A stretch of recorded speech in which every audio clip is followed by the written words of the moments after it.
With Money in the Bank more than a week in the past, WWE is officially focused on setting up the next big event, which will be SummerSlam on Saturday, July 30. We already know the undisputed WWE Universal Championship will be on the line between Roman Reigns and Brock Lesnar, and the Beast appear tonight to help hype the match. Bobby Lashley will also defend the U.S. title against Theory, while the Usos defend the undisputed tag team championships against the Street Profits. Both feuds and much more were addressed on tonight's show. Let's take a look at what happened on tonight's edition of Monday Night Raw, for this is Ridiculously Raw. Welcome, everybody, to Ridiculously Raw, the most must-see show on YouTube and Streaming.com today. I am your host, Anthony Florio, joined as always by good old MF Michael Fletcher and the Phenom Michael Bullock, fresh off another one of our legendary Raw chats as always. I apologize for the late start. Had some issues with my computer. What else is new? So I apologize to you guys and to all of you out there. So with that, let's dive right on into Monday Night Raw. Live from the AT&T Center in San Antonio, Texas, on the USA Network. Jimmy Smith back at the helm after he was off last week for the 4th of July. Kevin Patrick filled in for him last week, but the voice of Raw was back, and we started it off with the Beast incarnate, Brock Lesnar, interrupted by Paul Heyman, and then interrupted by Theory, Mr. Money in the Bank, and then Alpha Academy showed up. They tried to get over on the Beast, but that did not happen. Brock Lesnar took Chad Gable to Suplex City, and he F5'd Otis through the Raw ringside announce table. Oh boy. It probably went on a bit longer than it needed to, but seeing Lesnar pick up Otis like he weighed as much as Chad Gable was a fun moment. Everything else was, paint by numbers. But a quick question, and gentlemen, I gotta ask: when you heard when Brock Lesnar took the steel step, and he bounced it off of Gable and Otis, I don't think I have ever heard the steel step. I don't think I ever heard that thing bang off anybody more than ever on this night. I mean, that thing just banged and banged and banged. I mean, unbelievable. So we're not really gonna get into that though. Although the highlight obviously was when Brock Lesnar F5'd Otis through the ringside announce table. So that's really all there is to say on that. Then we had a bit of a 2-for-1 deal here.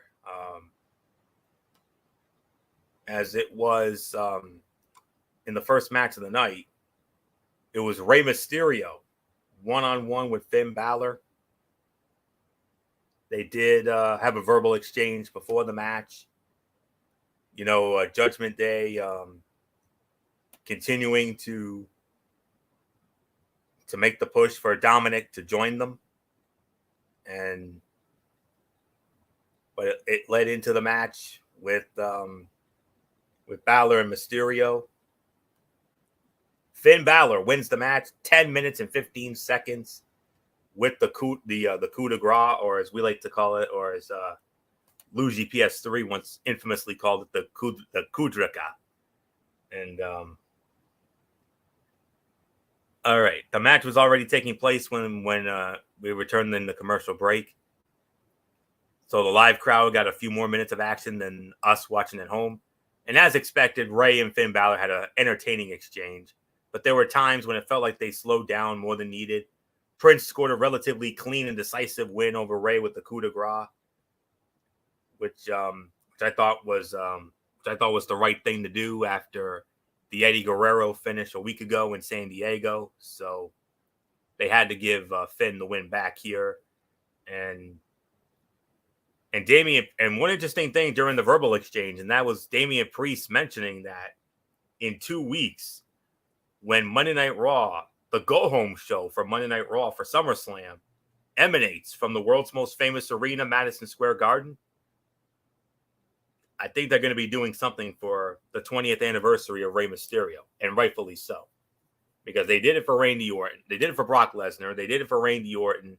They did it for John Cena. They damn sure did it for Rey Mysterio.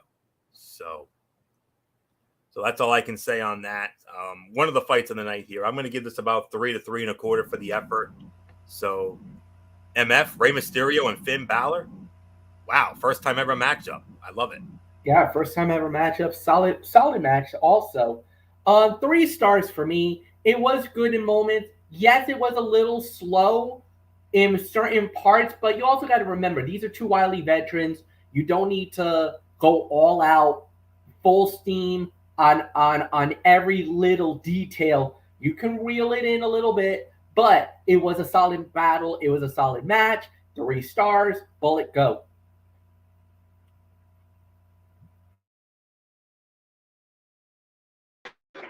Yeah, I'll give it 3 stars as well. I mean, this was a good match. I mean, it was slow at times, but like you said, these are veterans, and you don't need them to really push that much. But a good first time matchup for these two, and obviously, like you said, you needed to give the win back to Finn Balor after what happened last week with them with the Mysterios literally lying, cheating, and stealing to basically using a little Eddie Guerrero last week. So yeah, so there's really nothing more to say. 3 stars for me. So it's yours, Florio. And then we move on. Of course, Monday Night Raw, known for repetitiveness. It was a Raw Women's Championship match. The champion, Bianca Belair, defending against Carmella in a return match for Money in the Bank. And Carmella wins the match via a countout in 11 minutes and 50 seconds. MF, give the assist to your girl, Big Time Bex. And, we talked about it. You talked about it on SmackDown. You think that Natalya is going to be added to Liv Morgan and Ronda Rousey. I got a feeling it's going to be Bianca, Becky, and Carmella for Raw at SummerSlam. What's that? Yes. I think it's going to happen now. Carmella gets the victory. Therein lies. You can claim championship committee moment because of the fact that she won via by countout. That she should get another shot at the Raw Women's title. Now, Becky Lynch. You know the rivalry that she's been having with Bianca for about a year or so. And on top of that, if you're going to make this SummerSlam the biggest one yet, and thus to give the reason for this show to be at Nissan Stadium in Nashville, Tennessee, and that's the reason why. It's not, if this was any other event, if this was any other SummerSlam in an arena, this is why you don't necessarily do a match like this. However, because they're doing it in such a big venue, a big arena, a big stadium, like Nissan Stadium in Nashville, you need the best of the best. They got to treat this like a WrestleMania type event. That's why they're going all out now. With that said, this is definitely going to be a little more of a solidification. Now they've opened the door for a possible triple threat on the Raw side for the Raw Women's title, even though now I'm starting to think that the SmackDown triple threat might be off the table if you've been reading the reports of some very unprofessional conduct by Natalya over the weekend. We'll get into that on Cerebral Smack Talk on Friday night because I got a few choice words for that.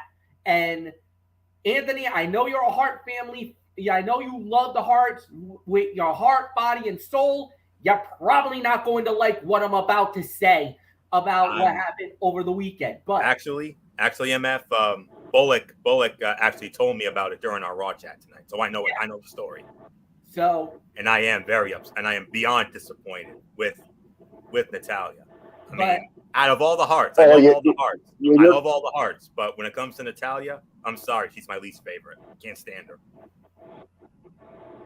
Yeah, and I'll tell you this, Fletch, you're not the only person that's got something to say to Natalya, but you got another guest at the dinner table, and I'm going to have something to say to her. And You know what? I don't care if she disagrees or if she hears anything we say. We're calling her ass out. Well, we'll see. We'll see. We'll see what happens because I know a lot of people were not happy with what happened, and I'm gonna leave it alone. That's on Friday. That's not tonight. But going into this, yes, triple threat definitely looks like it's inevitable now. Carmella can make a claim that technically she did beat Bianca Belair, so she deserves another shot at that title. And plus, because it was a count out victory, you cannot punish her for that.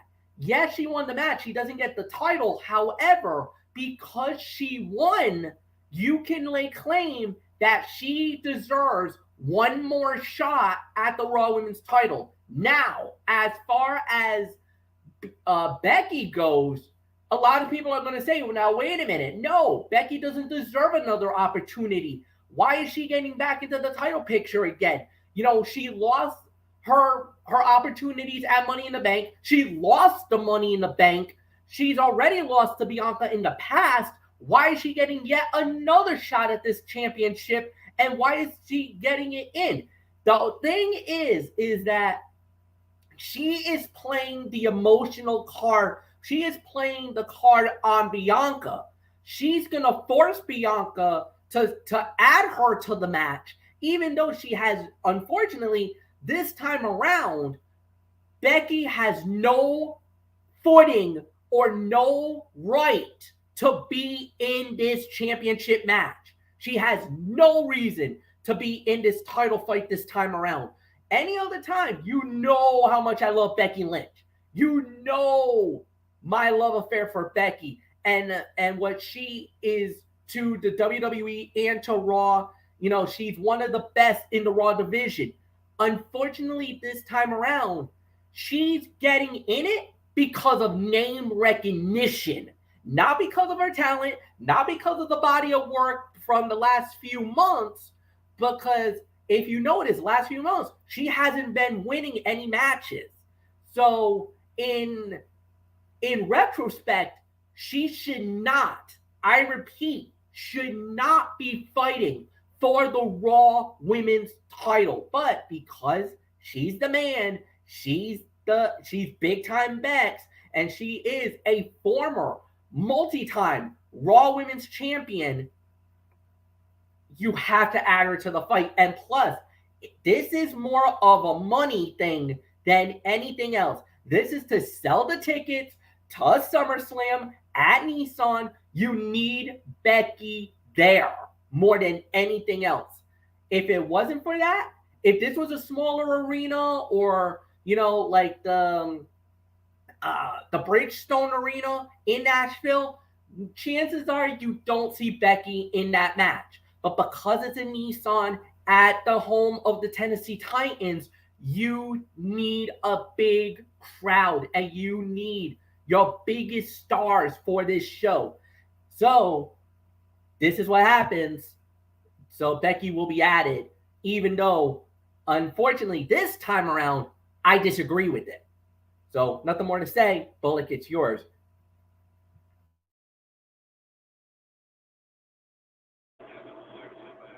Did you give your rating for the match, Fletch? 2.5. Yeah, 2.5 is my rating. I mean, if it weren't for the screwy finish, I could have given it a little higher rating. But 2.5 is the best I can do here. But yeah, you know, Carmella deserves another opportunity. I mean, even though she did win by countout, but because she won the match, but she didn't win the title, she does have the right to another opportunity. Now, you know Becky Lynch is going to get added because, like you said, Fletch, it's SummerSlam, it's at Nissan Stadium, you need a big name. And she's going to play the sympathy card, or she's going to do whatever she can to convince Bianca to add her to it, even though I'm with you, Fletch. You don't really need Becky Lynch this time. I mean, if it was in the Bridgestone Arena, no way you would see Becky. But because this is Nissan Stadium, it's SummerSlam, you need a big name. Because it's big time Bex. Because she's the man. Even though I'm with you, Fletch, this time around, she should not, I repeat, she should not be in the Raw Women's title match. But of course, we all know that she will be in it. So nothing more to say. It's yours, Florio. 2.5 on the match. I'm gonna be a little more generous. I'm gonna give it 3 for the effort. I was gonna give it about 3.25, maybe 3.5, but the finish, I'm gonna drop it down to 3, at least for that one. MF, brought up the theory the other night, but then again, after the news that came out today, which we'll get into on Friday, definitely got to rethink that. But as far as this is concerned, there were 1 or 2 awkward moments, but this match ended up being solid for the most part. It was not a pay-per-view level bout, but it was a good TV match that allowed both women to show off their strengths. A distraction from big-time Bex ended up leading to Belair being counted out, which means she lost the match, but not the Raw Women's Championship. Because as we all know, the only way a title changes hands in WWE is via a pinfall or a submission. That did not happen. Therefore, still the Raw Women's Champion, the EST, Bianca Belair, who ended by hitting Mella with the KOD to get a pop from the San Antonio crowd. And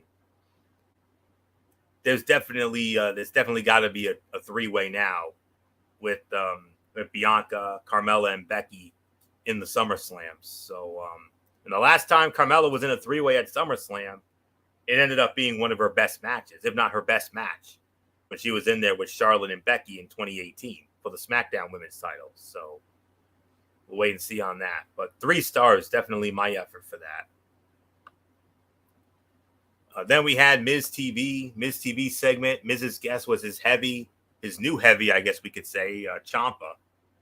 And then it was interrupted by the phenomenal AJ Styles and then Ezekiel. And then cue Teddy Long. And then the match it was originally scheduled to be Ciampa and Miz against Styles in a 2-on-1 handicap match. But Ezekiel got added. So via Adam Pearce, pulling a Teddy Long here. So we got ourselves a tag team match, players. AJ Styles and Ezekiel versus The Miz and Ciampa. Holla. And the winners of the match, via disqualification in 11.5 minutes, it was AJ Styles and Ezekiel. Ciampa broke up the pinfall attempt by Styles, or the submission attempt by Styles. He had Miz in the calf crusher. And then Ciampa broke it up, and he got a little overzealous, and referee Asia Smith called for the bell, called for the disqualification. So Bullock DQ another match with a clunky finish. This one via disqualification with AJ and Ezekiel going over.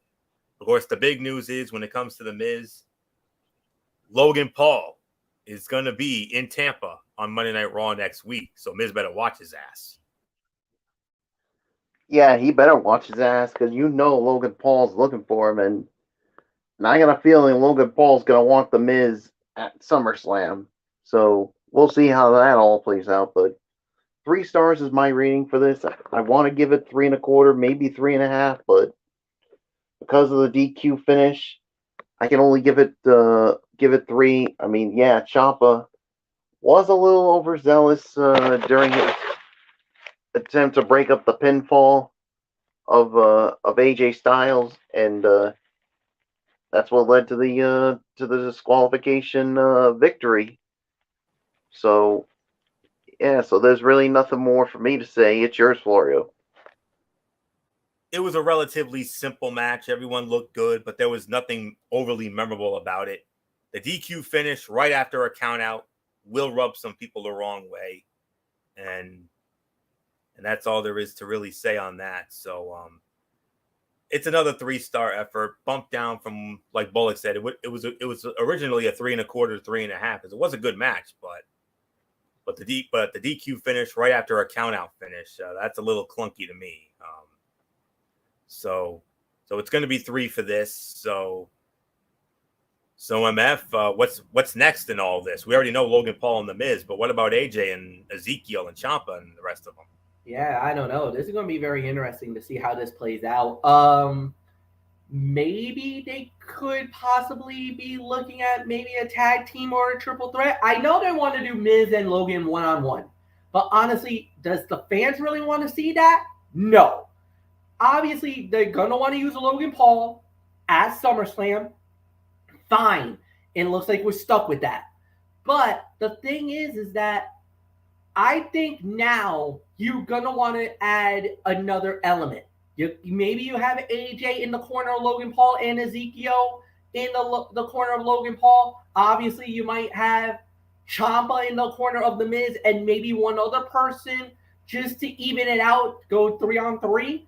But I kind of feel like right now, not the best thing to do. 2 3/4 of a star. It was okay. Like you said, the finish left to be desirable. But, it is what it is. So, Florio, it's yours. All right. And what's this show without cutouts? And we have a cutout of a match here. Here's an interesting tag team. Alexa Bliss and Asuka. Never thought I'd see these two ever team up. But alas, here they were. Alexa Bliss and Asuka teaming up against Nikki ASH and Doudrop. Alexa Bliss and Asuka win the match 4 minutes and 15 seconds. I would say by default, this was the worst fight of the night, although it wasn't overly bad because it was short and simple. Nothing looked bad, but it did not give us a lot to sink our teeth into either. So a 2-star effort really for that. Then we had the Usos cutting a promo about the big match at Money in the Bank with them and the Street Profits. Street Profits come out. They do the whole bit.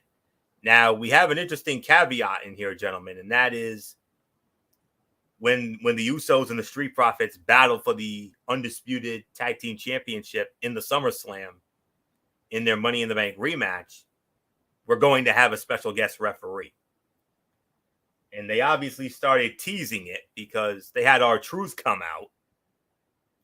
And we were like, oh, no, don't tell me it's going to be R-Truth. And then MVP and Omos showed up, and MVP was like, hey, how about Omos as the referee? With all due respect, nobody wants to see that either. But it was supposed to be Angelo Dawkins versus Jey Uso one-on-one, but yet another card subject to change moment here, gentlemen. Match gets rebooked as a 6-man tag team match. The Usos and Omos against the Street Profits and R-Truth. Usos and Omos win the match 11.5 minutes. And all right. This bout had the usual kind of action you would expect from these 6 men. The Usos and Profits carried most of the match, and rightfully so. Truth would occasionally contribute, and Omos would hit a few power moves when he was legal. Had some good spots, but the match was a little disorganized. Omos ended up getting the win for his team by pinning Angelo Dawkins. So I'll give this about another 3 to 3 1/4 stars. But not much more to say on that. But MF, the big question now is who is going to be that mystery special guest referee? Certainly, we hope it's not R-Truth or Omos. We hope Bullock and I are hoping it's somebody the caliber of maybe a Stone Cold Steve Austin or a Shawn Michaels. What says you? Yeah, no doubt about it. It has to be a big name. It has to be a big name. You're thinking it has to be somebody massive. The one I could think of is John Cena. I mean, they've been floating Cena about his appearance at SummerSlam. Obviously, the initial thought that it was going to be Cena, maybe versus Theory, but now that went out the window. Then we were thinking maybe Cena versus Gunther. That looks like that's now off the table because it looks like Nakamura is going to get that shot. So maybe John Cena. One other name that's been tossed around, and I really hope it, we will find out if it is. One other name I've been hearing is Dwayne "The Rock" Johnson. Now, he's got nothing right now, movie-wise. He's not filming anything. Is it possible we get Dwayne Johnson at SummerSlam? Obviously, Austin is going to be a clear-cut favorite. You could see maybe you could possibly see Michaels there. That's being thrown around. One other name that's being thrown around, I don't think it's going to be, but man, if it was, what about the game Triple H? Or the man who's supposedly doing a one-man show the night before. I heard it was supposed to be in Nashville. What about The Undertaker? What if Taker is the special referee for this championship match? Bullock will mark the F out if that happens. Oh yeah. Well, obviously. Oh, if that happens, you're gonna have to contain me, guys, because I'll lose my mind in a good way. Just like you did with the Hall of Fame announcement. Yeah. So I mean, if it's Taker, oh my God, I'm hiding under the table because I know how Bullock gets. He's gonna be Pat McAfee. Yeah. And it's gonna, and I'm probably gonna be channeling my Michael Cole. You got to be kidding me if that happens. So no, you're right, guys. If it is Taker, it'd be awesome. One name I've been hearing, and one other name I've been hearing lately, and this one's crazy. Solo Sikoa of NXT. There's been talk that he could be moving up to the main roster. Is it possible they might have him join the Bloodline right then and there? Because the rumors going around is that the Usos are going to retain. There is rumors about the Street Profits going on singles runs. Even though I will openly admit, I've heard an article saying that Angelo Dawkins is not happy about all these rumors about a breakup, about this possible breakup. He doesn't want to hear about it. He doesn't want to talk about it. He went off on social media a few days ago, basically dismissing any rumors of a possible breakup or a singles run for either man. He's like, right now, I'm focused on Street Profits and becoming the undisputed WWE Tag Team Champions of the world. So he made it perfectly clear, no doubts about it. Right now, shut up about the singles run, shut up about the breakup. We're worried about one thing and one thing only, and that's to become the Tag Team Champions of the world. Okay. So, I mean, it's going to be interesting to watch. It is a 3-star match. Bullock, it's yours.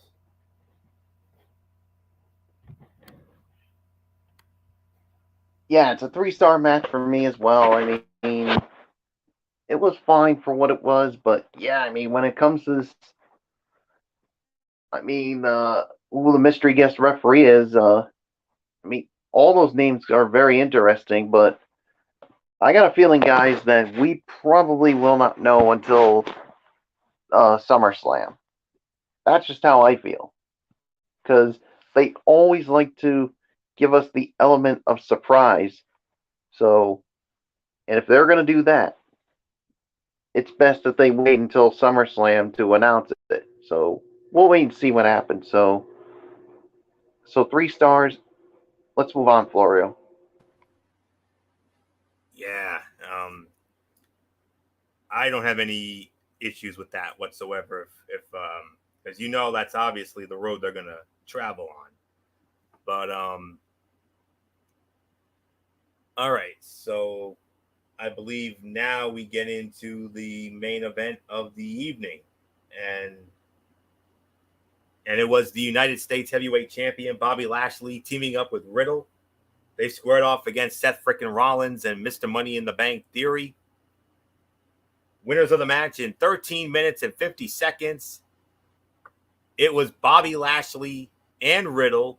Riddle with the RKO on Theory after an unexpected assist from, of all people, Dolph Ziggler?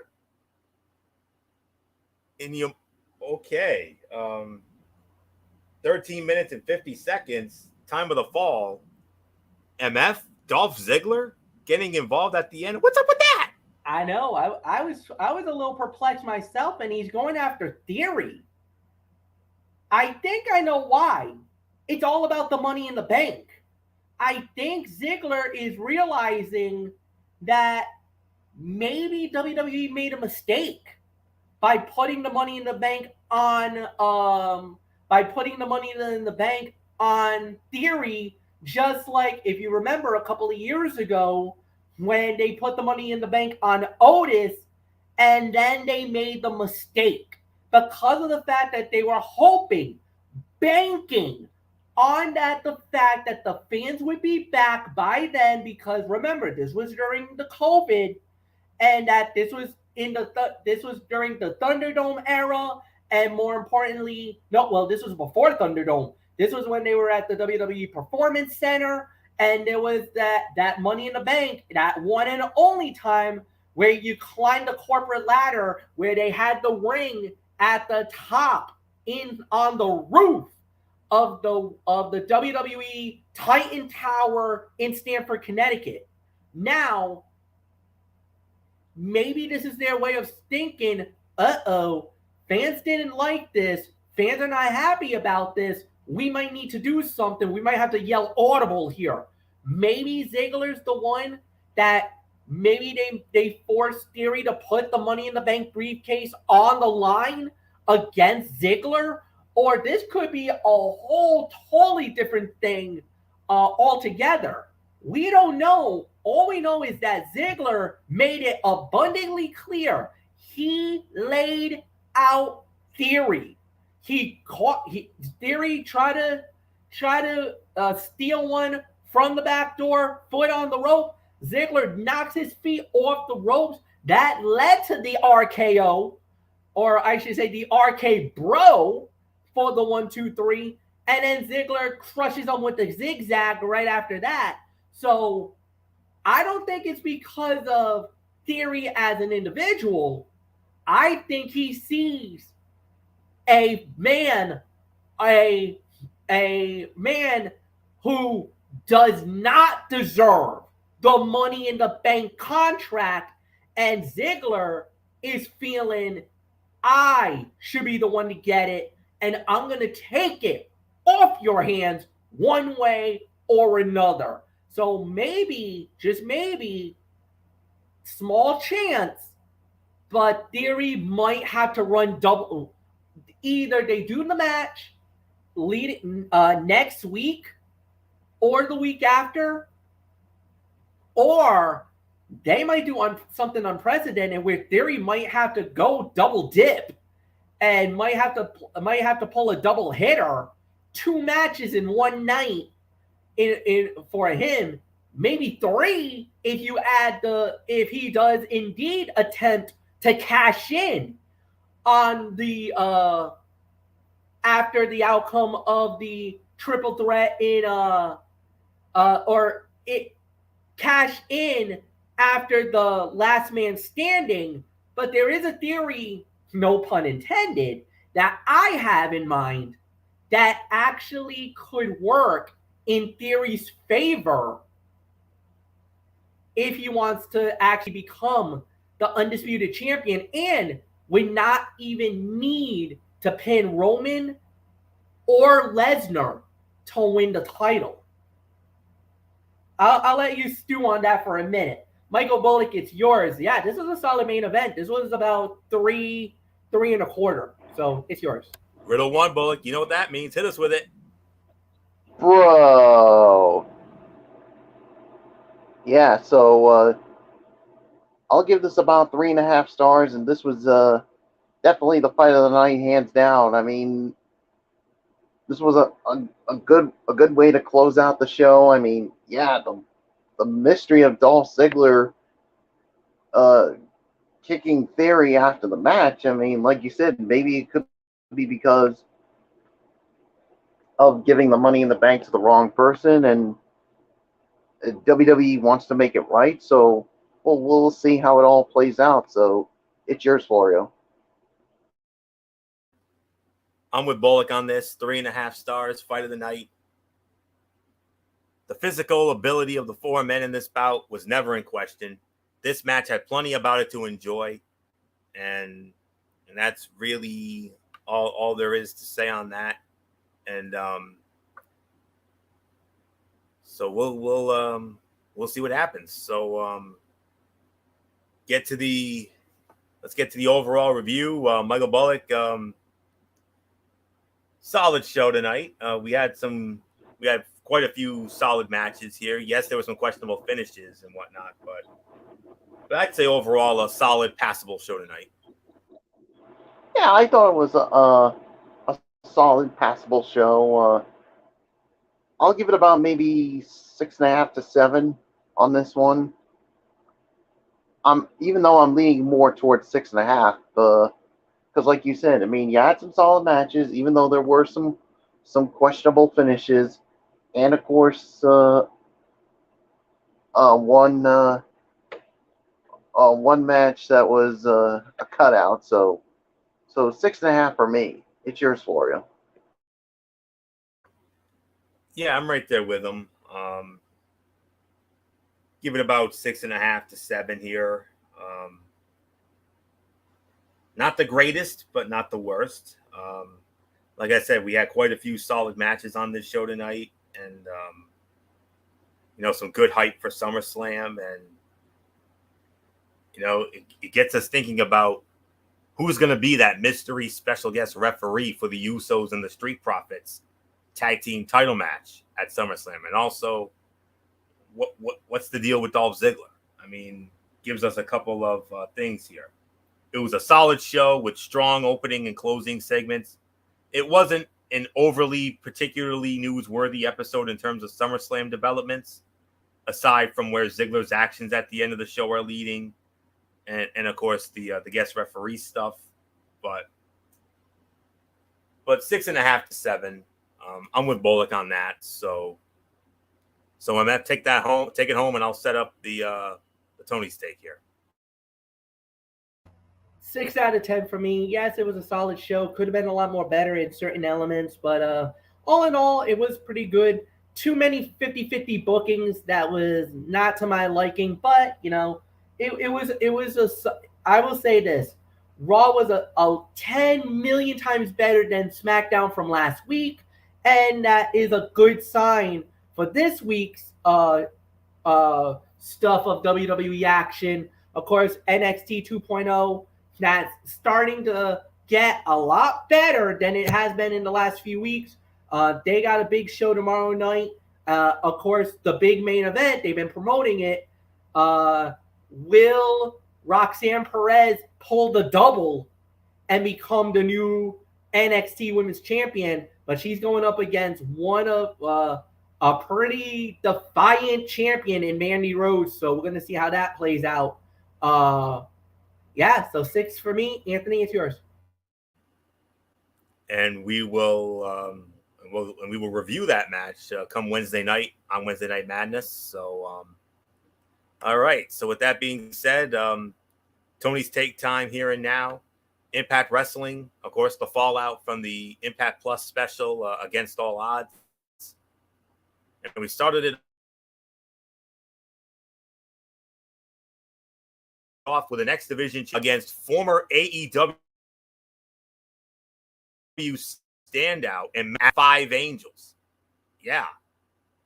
And I don't have a time with a fall, but the winner of the match, and still the X Division champion, Speedball Mike Bailey, 3 3/4 of a star. This was an awesome opening X Division title match. Bailey and Angels delivered. Hell, I'll say they over-delivered. Angels is definitely over in his hometown, and the crowd gave him love here, making him feel like a big deal right away. The difficulty for a guy like Angels is he doesn't have an established finisher too many outside of his diehard fans. So it's hard to get fans to bite on the near falls. But it was a fun match, even if the result was never in question.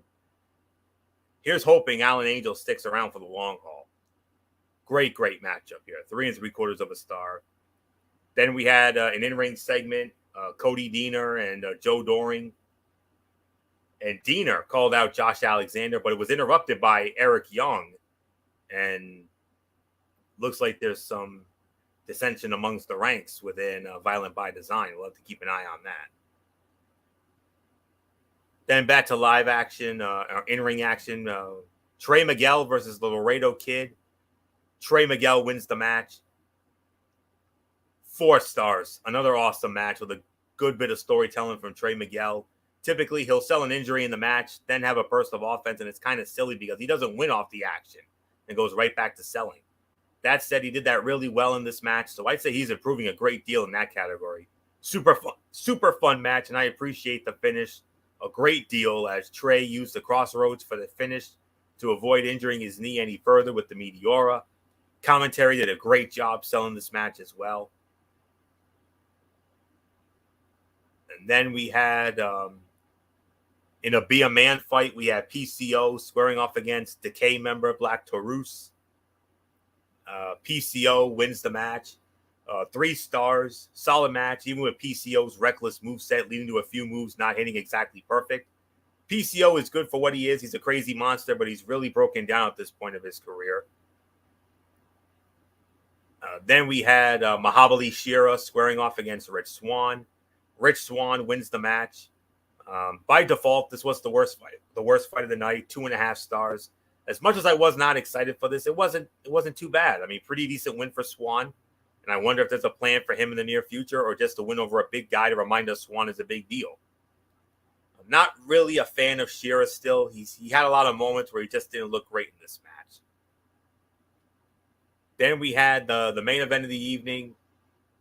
Number 1 contenders match for the Knockouts Championship. 2 former champions going at it here. It was the Virtuosa Deonna Purrazzo against the HBIC Mia Yim. Mia Yim wins the match for another 4-star match. Really great main event match. It started off a bit slow, but they told a solid story here, working over the arm and making Mia give it her all to take the win and get a title shot. Really good way to set up Mia for the title shot. I wouldn't have minded either woman winning. So this was a fun match, and the near falls at the end made it for me. 8 out of 10. This was a fantastic episode of Impact. Really, only one match was mid-level, and even that was pretty entertaining. This was a show catered to someone like me, who or someone not just like me, but someone like those of you who love the X Division. As we got 2 X Division bangers to start the show. There were some solid segments, and they closed with a great Knockouts main event. Very strong episode of Impact last Thursday night. One of the best of the year, I can honestly say. That's how great it was. And setting up, let me set the table for this week's show. We're going to have ourselves an 8-man tag team match. Honor No More, Eddie Edwards, Matt Taven, Mike Bennett, and Kenny King versus the Bullet Club, Ace Austin, Chris Bay, and the Good Brothers. Violent by Design will square off against Impact World Heavyweight Champion Josh Alexander and the Motor City Machine Guns. 6-man tag team match. MF, you're going to love this. Not really the match, but how it came about. This match was this Knockouts match was made by one of your favorites, your girl, Gail Kim. Gail Kim made this match happen. Chelsea Green versus Mickie James. They're going to go one-on-one. Deonna Purrazzo and Mia Yim are barred from ringside. So Gail Kim had her fingerprints all over this. So I guess you could say she's in charge of the Knockouts division, the authority figure in that. And Steve Macklin will go one-on-one with the Cowboy James Storm. There's your being man fight right there. So that all goes down Thursday night, 8 p.m. on XST, or at 8:30 p.m. for those of you who have the insider membership on YouTube, commercial free. Oh, by the way, so that's really all there is to say on that. So we will now quickly get into the NXT level up.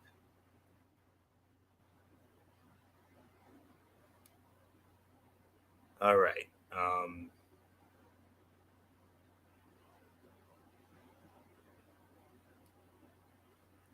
right.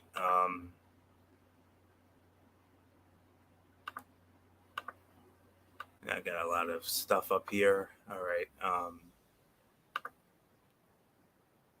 All right, here we go. Started off with Dante Chen squaring off against Miles Bourne. Dante Chen wins the match, 4 minutes, 38 seconds. I give him credit for something different here, as Bourne was all about his amateur background. He kept Chen off base, but got caught, and Chen used his experience to get the win. It was super basic, but they worked what they had to do well, and it was a nice change of pace, 2-star effort. Then we had Ariana Grace squaring off against Ulyssa Leon, and Ulyssa Leon in 6 minutes and 21 seconds. Solid, and I enjoyed the closing stretch as Leon showed some strong offense. 2.25 stars for that. Main event was Bryson Montana and Damaris Griffin squaring off against Idris Anafi and Malik Blade. Idris Anafi and Malik Blade, 5 minutes and 29 seconds. Pick up the win. Started out well, but kind of rushed to the finish, and I wasn't a fan of the distraction from Elliott. Give these teams a few more minutes without the shenanigans, and this could have been a low-key banger for this show. 2.25. But I'm actually gonna give it a pass rating. I'm gonna give this about 7 out of 10 here. On the NXT developmental sliding scale, it was a good show and one of the better ones we've had in a while. Each match was solid enough, and had the main event gotten a bit more time and a better ending, it would have been the best show since the name change. I like to see more of this each week. So 7 out of 10 for that. So with that will put the bow on this edition of Ridiculously Raw. We want to thank you all so very much for tuning in as always. Wednesday night.